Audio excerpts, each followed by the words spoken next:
Hello, my name is Sarah Barker and I am from Crossways Community, which is the Christian mental health charity in Tunbridge Wells. We are a residential care home for the mentally ill, and I've called this session Better Mental Health.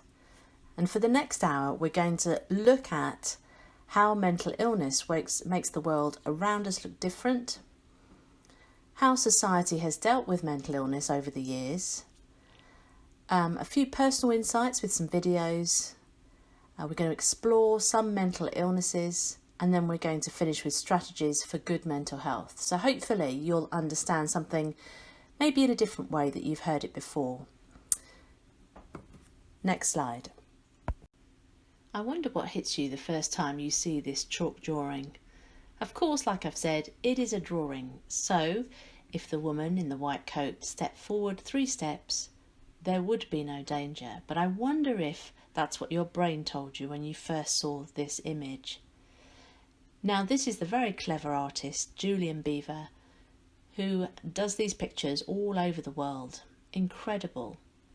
But it does make us stop and think, doesn't it? And I wonder if you've noticed something else, just while we're looking at the picture. The pillars behind the lady in the white coat are also featured down in the picture, along with those tables that you see on the far edge, far right hand side of the picture. So what he has done, he has drawn what he sees around him as an image down below the pavement. Very, very clever. Let's go on to the next picture. When a person becomes overwhelmed with the amount of tasks they have to achieve, their world can start to change. The perception of what's going on around them starts to look differently. Let's take eating disorders. Eating disorders, actually mental illness, distorts the way we see ourselves. And anxiety. Our thoughts become suddenly overwhelming, whereas we've been able to get up, manage our schoolwork, get to school, focus on things that are our hobbies without a problem. Suddenly that begins to all look very overwhelming, very different to how it was before. So it changes our perception. Mental illness changes the way we see ourselves and other people. As you can see from this picture, it's very confusing, isn't it? One minute we see the people standing on a patio. If our eyes run to the top of the picture, how are they hanging over the balcony and looking down on those standing on the patio? Incredible artistry. Let's move on to the next one. Next slide. With this chalk drawing, you can see that people are walking alongside, just ignoring what's going on, except one man in the blue jacket. Well, there's quite a lot in blue jackets, aren't there? But the one on the left of the screen, he has taken time to actually think, oh my goodness, and stepped around this hole in the pavement rather than going down into the sand, or so he thinks. So there we have it. The brain thinks differently from reality some of the time, and this is just what we experience when going through mental illness, that it distorts the way we see the world. Let's move on. I've always been terrified of heights, so this one for me drew me up quickly. I mean, it was quite a shock on my system, but of course this is another painting. We have nothing to be afraid of, but for a second it really does make you jump, doesn't it? That man on a very small ledge, not a great feeling. It triggers our stress response that there could be danger lurking there. But as you can see, all is well, and that's really important to remember. Mental illness is something that changes the way we see things around us. Next slide. So let's take a look back at history. What was the traditional approach? Well, years ago, what they would do with their mental ill patients or people in society was to lock everyone up, away from everybody else for a complete lifetime. These places became known as the hospitals for paupers and lunatics. Now, if you can't remember what a pauper is, it's someone without a means of support. So they were mentally ill, but also they had no way of anybody being able to pay for the treatment for them. So they were locked away. But these places were little more than prisons. Let's go on to the next slide. In 1845, there was an act brought in called the Lunacy Act, because concern had arisen around the conditions that these mentally ill and others lived in these hospitals for paupers and lunatics. So with that in mind, the Victorians built these wonderful buildings, purpose-built as a secure retreat away from the pressures of life. They usually were built on the edge of town, a very large town. They were self-sufficient with their own water supply. They often had their own farm, a laundry, a factory, and some even had a train station. But these beautiful homes became quickly overcrowded, as what was happening was not only the mentally ill were put in these homes, but also the physically disabled, the promiscuous, and middle-aged spinsters, so those middle-aged women that were not yet married. And by 1950, there were over 150,000 patients. Something had to be done. Let's go to the next slide. In 1948, the NHS was established, which began the slow decline and closure of many of these hospitals over the following few years. But it was really Irving Kaufman in 1961 revealing the poor state of care that began that decline and eventual closure of all of the hospitals by the 80s. In fact, in 1962, only a year later, after this report came out, Enoch Powell, who was then the Health Secretary, he actually put into motion all hospitals to be closed. And between 1955 and 1990, 100,000 patients were discharged. Next slide. Here are some of the shocking pictures that were put out and what Irving Kaufman actually found in 1961. This motivated Parliament to draw up this act and actually start closing these particular hospitals.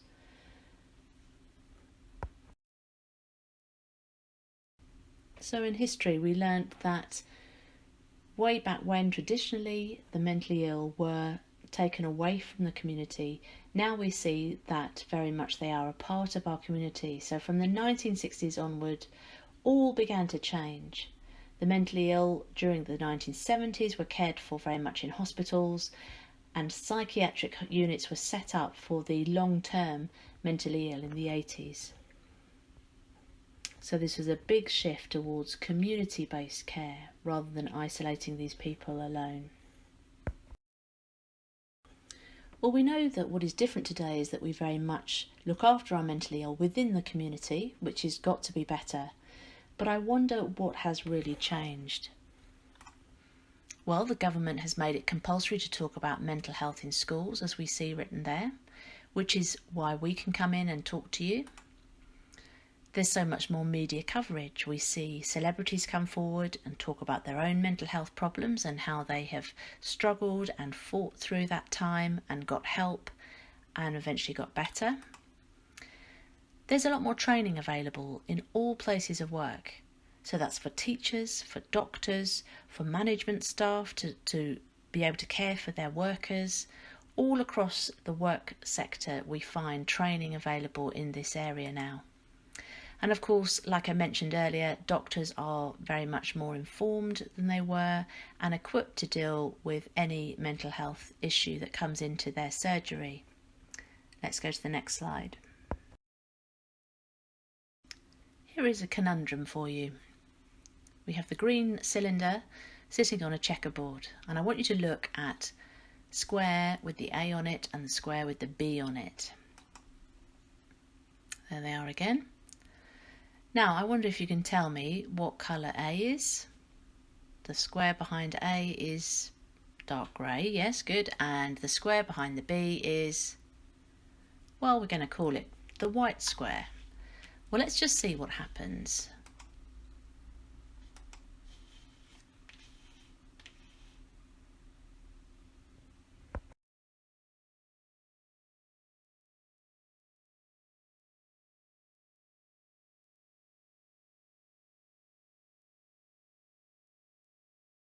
Well, again, it's a trick of the eye, isn't it, as the white square is sitting within the shadow, and we didn't probably expect that answer.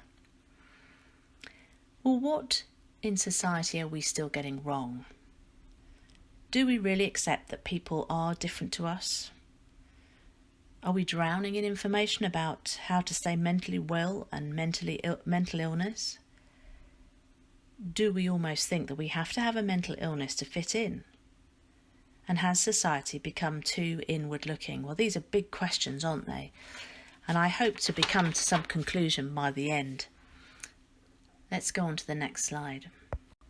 Let's have a look at some statistics which should help us to know the truth of today. Mental health is a big issue for young people, as we know, so let's have a look. 1 in 8 have a diagnosable mental health disorder. That's about 3 in every classroom. 1 in 6 suffer from anxiety or depression. Half of all mental health problems manifest by the age of 14. And 3/4, that's 75% of all mental health problems manifest by the age of 24. And half of 17 to 9-year-olds with a diagnosed mental health disorder have self-harmed or attempted suicide at some point.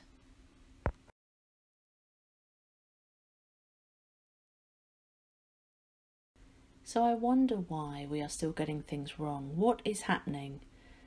Why have we still got such high statistics as to mental health issues in young people? Well, this is a famous celebrity. You will all recognise her when you see her face. Let's listen to what she says as to what happened to her. The night we won X Factor, I think I had about 101 inbox messages on my Facebook, and the first one that come up was from some random man, and he was like, "You are the ugliest thing I've ever seen in my life. How on earth were you ever put in this girl band? You deserve to die." How have I just won the X Factor and all I want to do is just go back to my normal life? And I just was like, there's nothing I can do about this now, I'm in it.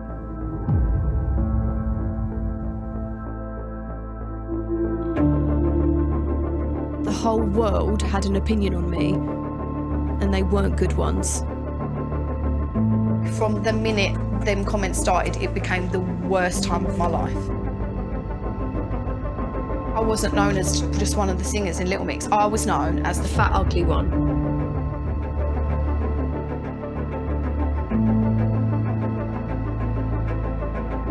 I think people don't realise the effects of what bullying and trolling can actually do to someone.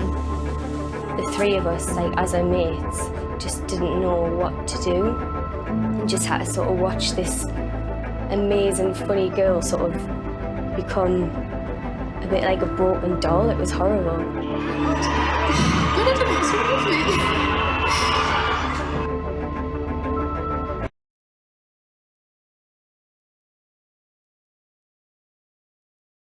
Well, as you saw from that clip, and as we know in the news, Jessie hit a very low place. It was supposed to be her best ever day, and instead her whole self-esteem was rocked right to the very core. She felt very low indeed. Now, how could she have got out of that place? Well, I believe that she did go and seek professional help, but maybe she could have thought, well, I'm not going to read those social media reports that are coming out. Maybe I could have listened more to my friends. Maybe I could have kept up with my hobbies and routines. And the other thing is perhaps try not to work so hard. So try to get a rest away from work. Remember, mental illness brings a change in our perception of how we view life and how we view ourselves. That person's comment really rocked how she saw herself from that moment on. Often we can't just change those thoughts without a professional's help. They are ingrained patterns that just come back and back time after time, just eroding any self-esteem we had. So sometimes we need a professional to just set us on that right course. The NSPCC says that the most common causes of self-harm amongst young people are for the following things. As you can see there, it says depression, from bullying, from pressure at school, from emotional abuse, from grieving, from having relationships problems and problems at home or with groups of friends. So what is it that constitutes a mental illness? Why does it happen? Let's have a look at that.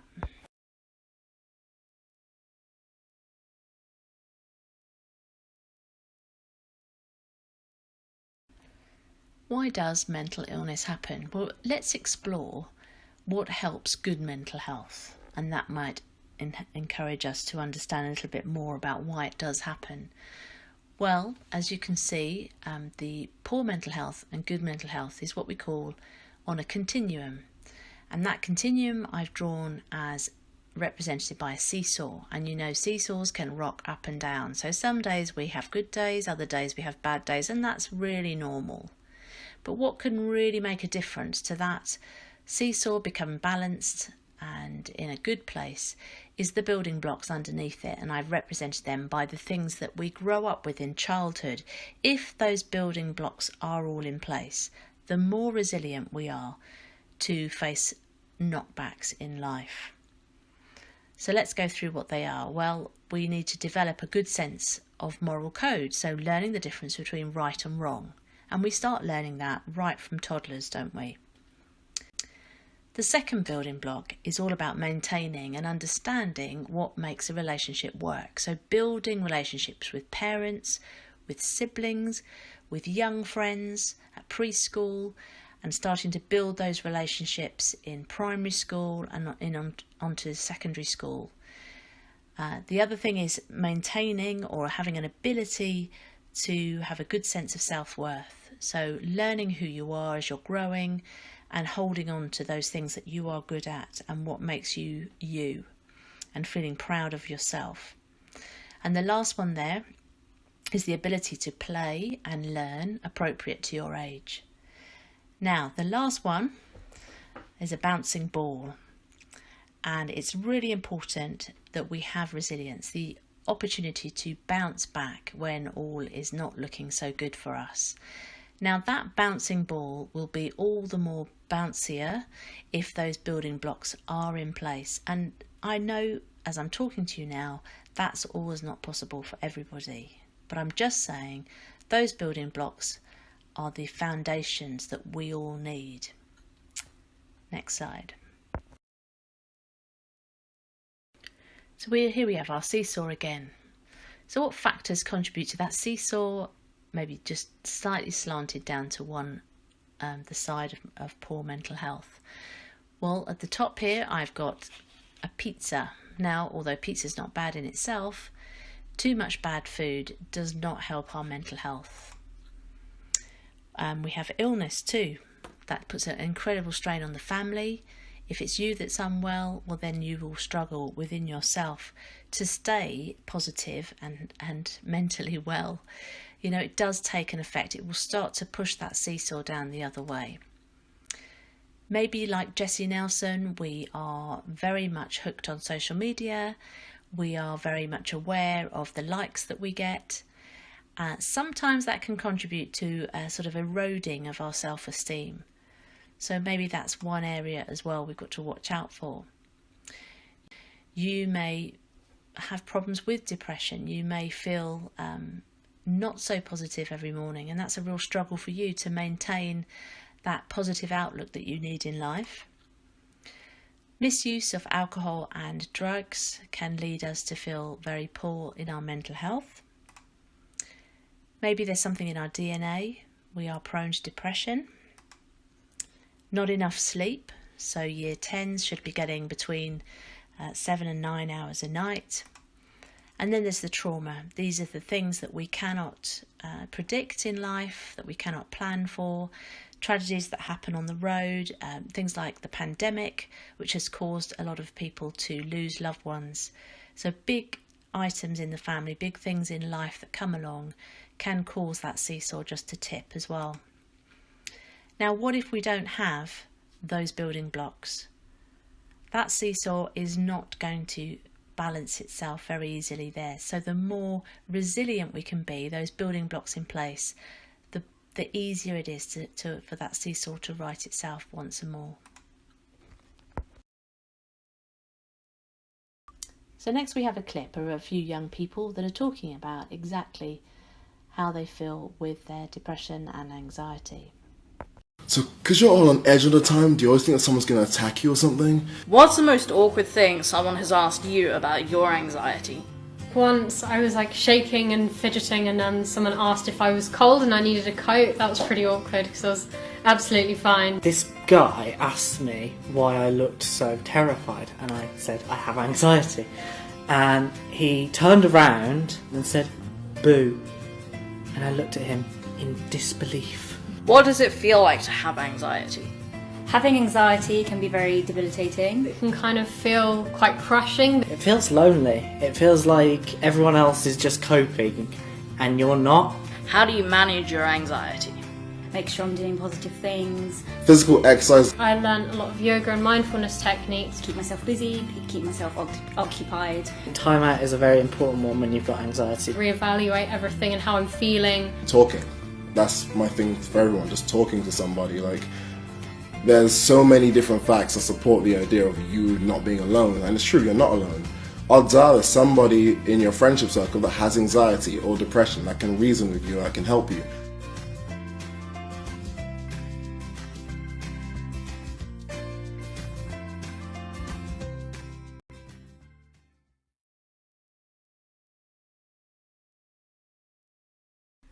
So how do we recognise the signs of mental distress and respond appropriately?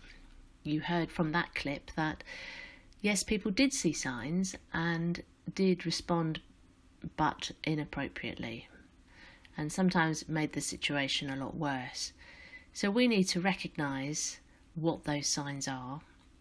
Now, I just thought we'd look at a few faces. Now, each of these people in the boxes, we've got Sam and Daniel, Beth and Saffron, they all look fairly similar. They're all smiling and they're all looking pretty happy. Would we recognise that Sam, for example, had psychosis? Now, if we knew Sam really well, maybe there would be hints and there would be signs that we would recognise that things aren't going the way he would like them to. Psychosis means that he regularly hears and battles with voices in his head, which makes maintaining relationships with friends really difficult. Daniel, it says there, doesn't it, that when he was revising for his GCSEs, actually ended his life at the age of 15. Really sad. Did anybody around him actually know about his unhappiness and his struggle with life? And then we have Beth. Now, Beth was in trouble at 13 with anxiety and ended up self-harming. But she did actually come through that time, got help, and did go to university at 18. And then Saffron. Well, apparently the Dutch teenagers are amongst the happiest in the world. Perhaps we need to find out what their secrets are. So it's really important that we recognise the signs and respond in the right way in order for those people to get the appropriate help. So let's move on to the next slide. So our first mnemonic to remember the signs of depression, it's sad face. So each one of these things is a sign for depression. So the first one is sleep. That either can be too much sleep or not getting enough sleep. So that's not falling asleep when you should be or waking up a lot in the night. So there will be changes in their sleep pattern. If you start to hear them talking about, "Oh, I'm not sleeping," that should start to register that there could be something wrong. Next, you'll see that they could be apathetic. So apathetic towards your friendship group, the things that you used to do together, or showing a lack of concern for their schoolwork, keeping up with their work, doing the work to their best ability. There may be mention of misuse of drugs or alcohol. There could be a change in their family and friendship groups. So something has gone wrong to trigger this depression. They may have been falling out with their friends, so just keep an eye on that. And their appetite, this is a good one too, a good clue. They may be eating more, so therefore you see them putting on a lot of weight, or they maybe start to limit their diet, and therefore you'll see them losing weight quite rapidly. And there also may be a difference in how they're dressing, how they appear to you.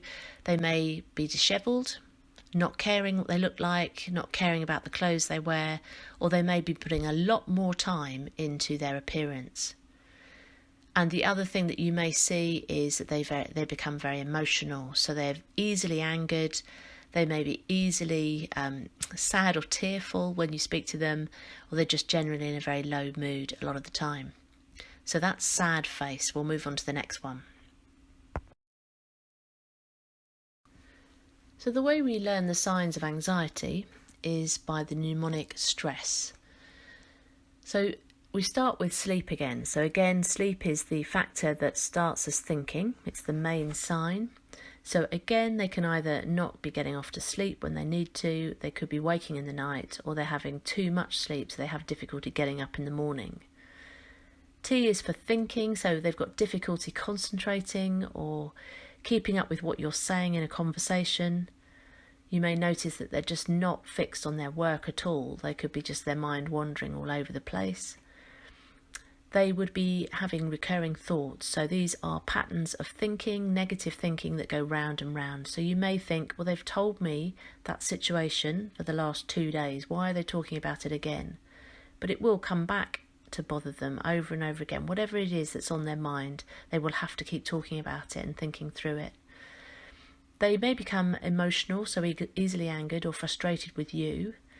So therefore you're thinking, this is a change from normal, so I wonder what's going on. So it's again another sign to us that maybe our friend is not coping the way they always used to. They also may start to complain of stomach upsets, or pains in their stomach, or having to go to the toilet a lot more frequently. And they'll also have sort of impending sense of doom. So everything that they say is clouded with a negativity. There's no joy in them anymore. There's no sense of a happy ending.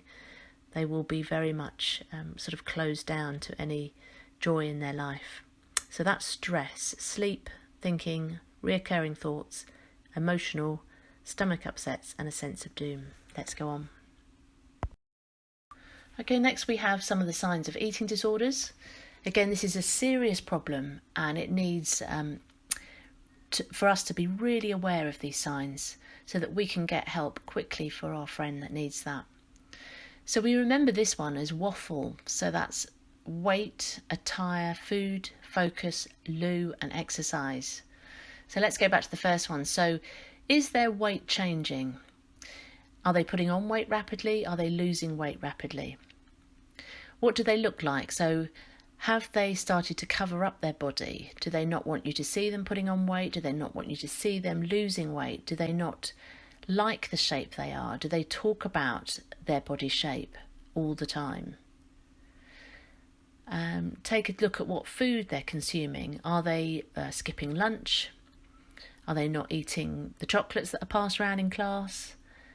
Are they now eating more food than ever before? So food will give you an indication as if there is a problem surrounding eating. Because of lack of food, they may lose their focus at school. They may not hear what you're saying to them in conversation. They lose the thread of what you're saying to them. So watch out for that. And are they, if they are eating, are they then immediately going to the toilet after they've had their meal? So that's one to look out for as well. They will, if they are bulimic, they will throw up their food, and sometimes with the anorexia, they will try to get rid of the food in their body. So it's one to watch for. And also, are they really going into exercise big time? Are they wanting to sort of really shape up their bodies? Has this become an obsession for them? So that's waffle, eating disorders. So that's weight, attire, food, focus, loo, and exercise. And finally, the signs of self-harm. So each letter again spells out some of these signs that could be helpful in alerting us to what's going on.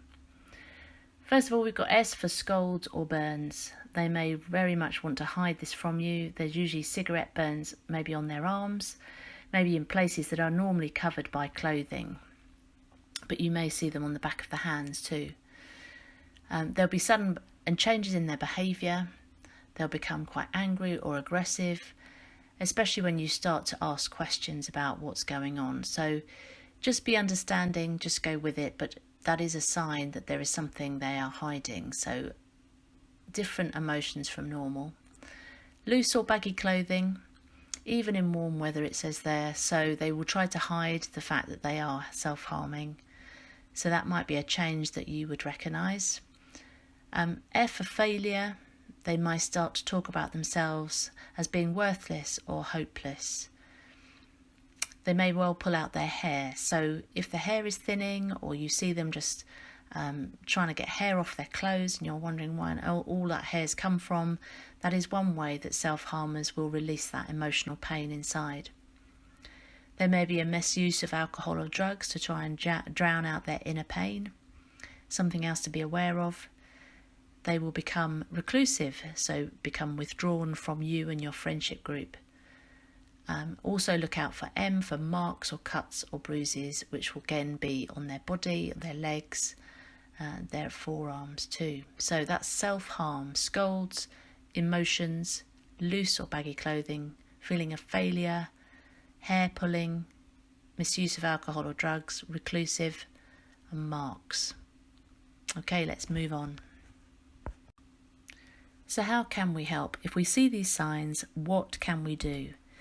Well, it's important to remember that we aren't there to diagnose the problem and we aren't there to cure the problem, but what we can do is remain a true and good friend. And we can all do that. We all have good friends. We know what friendships means to us. So therefore, we can still text them, phone them, FaceTime them, write them a note, just check up how they're doing, try and get them out and do things that you normally did. So walk together, go and grab a coffee. There are lots of things we can do just to be alongside someone to help them through this difficult time. Also, we could go with them to get some help. So that's from your school counsellor or from the welfare team. Or we can just ask them to write a letter to their parents just to try and move them on from this difficult place. So we can always be a friend to someone once we start recognising those signs. Let's move on to the next thing then.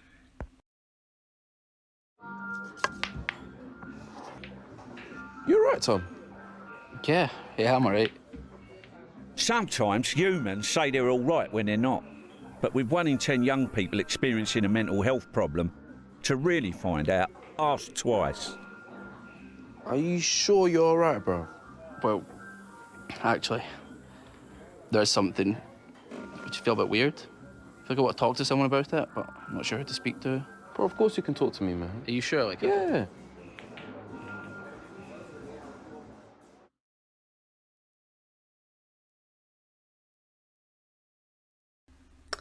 So here we have, from the 1870s, Hunt's remedy. Now this was the big thing of the day.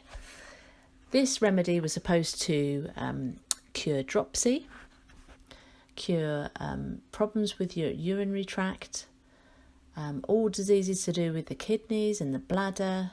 This was the remedy, and it went to the top of the charts in the medical world. This was something that you needed to get your hands on. And these little bottles were apparently sold in aqua glass. They were beautiful medicine bottles containing this ointment, not ointment, but a drinkable liquid that you could take to cure the things that had troubled you for a long time. Well, there was great excitement then, as there is great excitement over the vaccine for COVID-19. But what if there was something else? What if I could come up with a medicine that helps us to keep mentally healthy, to support our friends and colleagues? A medicine to aid also our concentration. The same medicine that would combat tiredness and that would help us to keep smiling and achieving all our goals that we had in life. And also to help us bounce back when things did come along that sort of took the blanket away from under our feet. Yes, that would be a great medicine. Well, that medicine, I can tell you now, is just simply maintaining our mental health. If we can maintain our own mental health, we could have all of those things. We don't need Hunt's remedy, and we don't need the latest ointments, treatments, sun blockers, whatever it is. What we need to do is focus on maintaining our mental health, and that will get us through the difficulties that may lie ahead.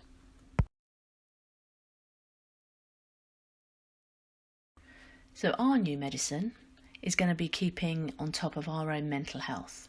So these are the elements we need to take good care of and make sure that we have time for each day, or certainly once a week. So here we go. Plenty of exercise. If you're someone that is able to walk to school and walk home again in the morning and evening, fantastic, you've got your exercise in daily. The rest of us will have to fit that in. So that's an extra for us to make sure we do that at the weekends, after school, anytime we can, to fit in a bit of exercise. Friends.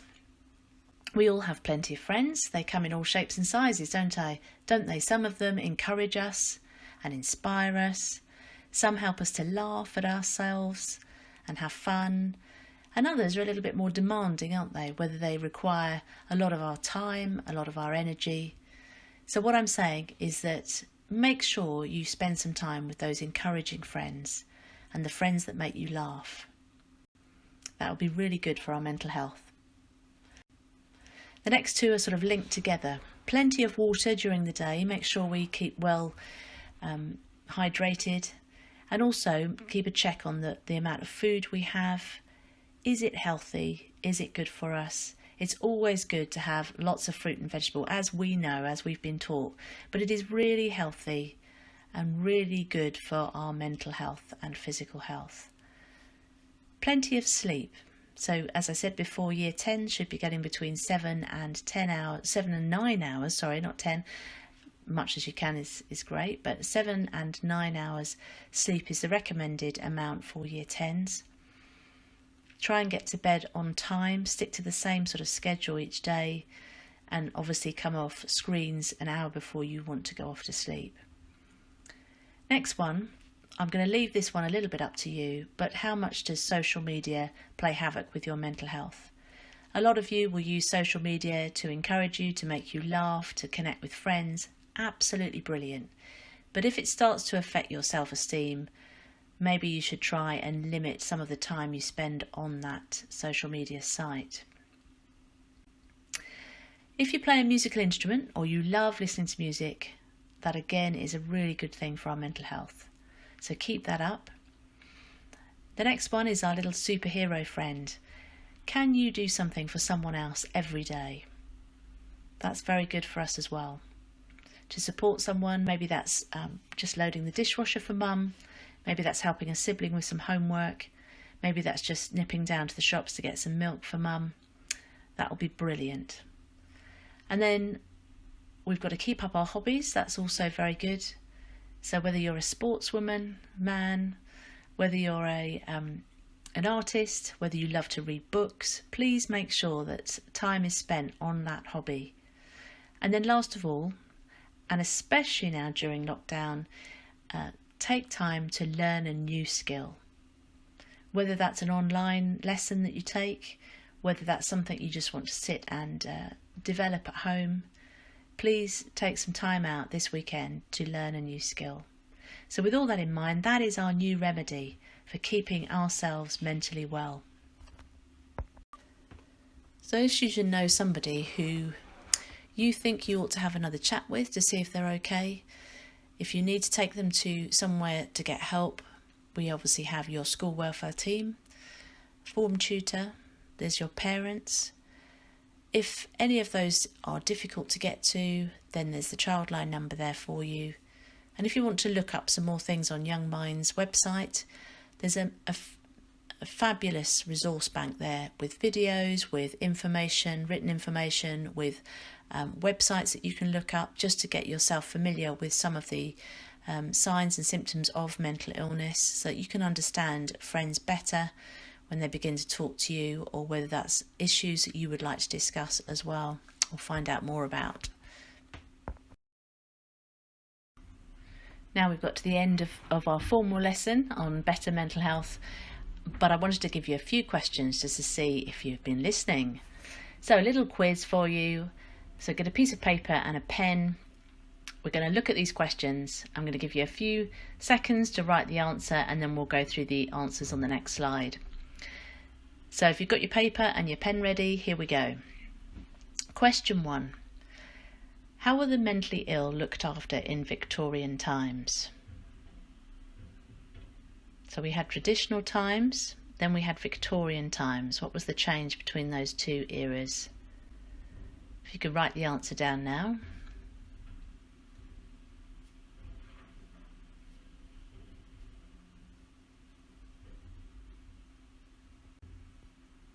Okay, question 2. If you want a little bit more time, you can always pause the tape. The main difference in our care for the mentally ill today is... So this is the difference between Victorian times and traditional times to now. Can you remember what that was?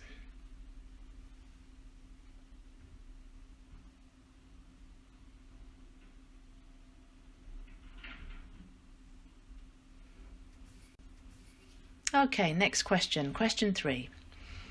What does a person require to enable a stable mental health? I've put the seesaw there to remind you that we had 4 building blocks. Maybe that will trigger something to you.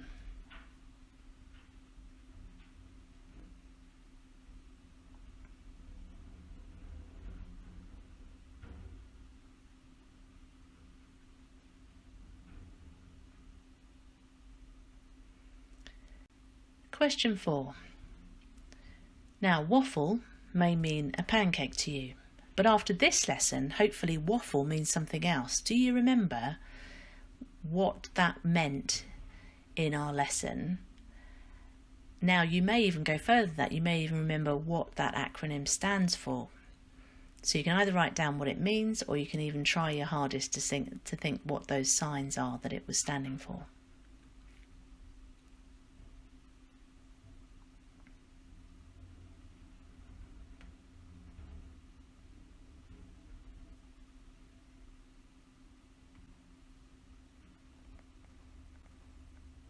Well done if you got that one. Question 5. What was the secret to staying mentally well?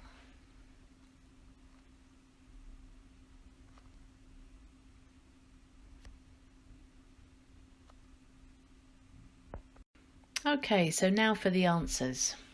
I hope you've got your marking pen ready. You can give yourself a score at the end of this.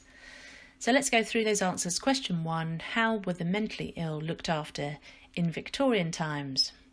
Well, they had purpose-built asylums. Remember those beautiful buildings that were built on the edge of big towns or cities in every borough, with their own farms and laundries and water supplies, and some even had their own railway station.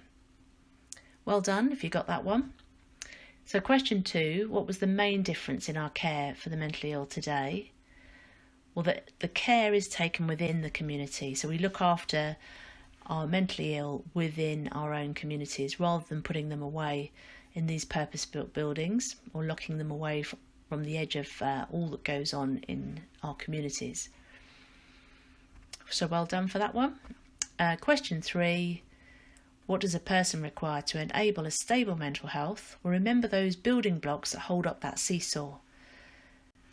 There were 5 building blocks. The answer I put down was a clear understanding of self-worth and identity, but you could have had an ability to play and learn appropriate to your age, growing up with a good moral code, or establishing early on and maintaining good relationships. And we had the bouncing ball, wasn't it? It was the ability to bounce back from adversity. So any of those gets you a point.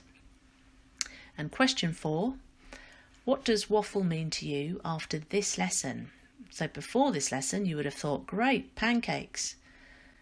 But after a mental health lesson, you may have remembered that it's an acronym to describe, or not, it's not an acronym, it's a mnemonic to describe eating disorders. And it helps us to remember those signs, which are looking at their weight, whether they're putting on weight, losing weight. Has their attire grown sloppy, or are they spending a lot of time on their appearance? Are they avoiding food or eating too much at the moment? Are they losing focus in their concentration at work? Do they go to the toilet after every meal? And are they exercising to excessive levels? So waffle is a mnemonic to remind us about the signs of eating disorders. And question 5, the last one, what was the secret to staying mentally well? And of course that is to maintain our own mental health, which is really important. So hopefully you got near to 5 out of 5, but well done if you've got 3 of those points. Really good job there. Let's move on. Well, I just want to commend you for your patience, your understanding, and your listening to this lesson. We are now at the end, and just to sum up, I just want to remind you of the 4 points to remember. So we've saw in history that there were big changes regarding mental illness and how we cared for the mentally ill in our society, from locking them away to caring for them within our own community, so taking back the responsibility. Secondly, we're each responsible for our own mental health. Whatever demands are made of us, we've got to remember that to keep ourselves mentally well and healthy, we need to follow those particular signs we said about eating healthily, drinking healthily, keeping in with good friends, playing music, doing something for someone else, getting our sleep. So those are our responsibility. And to understand that mental illness can happen to anyone, so any one of us, and that no one chooses to be mentally ill. So treat others as we would like others to treat us if we fell ill. Just remember that's a really important point. And lastly, we can't diagnose or cure our friends, but we can be the friend that they need at this moment. So maintain those friendships, and hopefully this is a season for them, and soon they will be out the other side. So it's worth hanging on to them, worth taking the time just to see if they're okay, to see if they need you to be alongside them as they receive help. So again, well done. Thank you for being in on this lesson. Thank you for your patience, and hopefully you've gone away learning something new about mental health.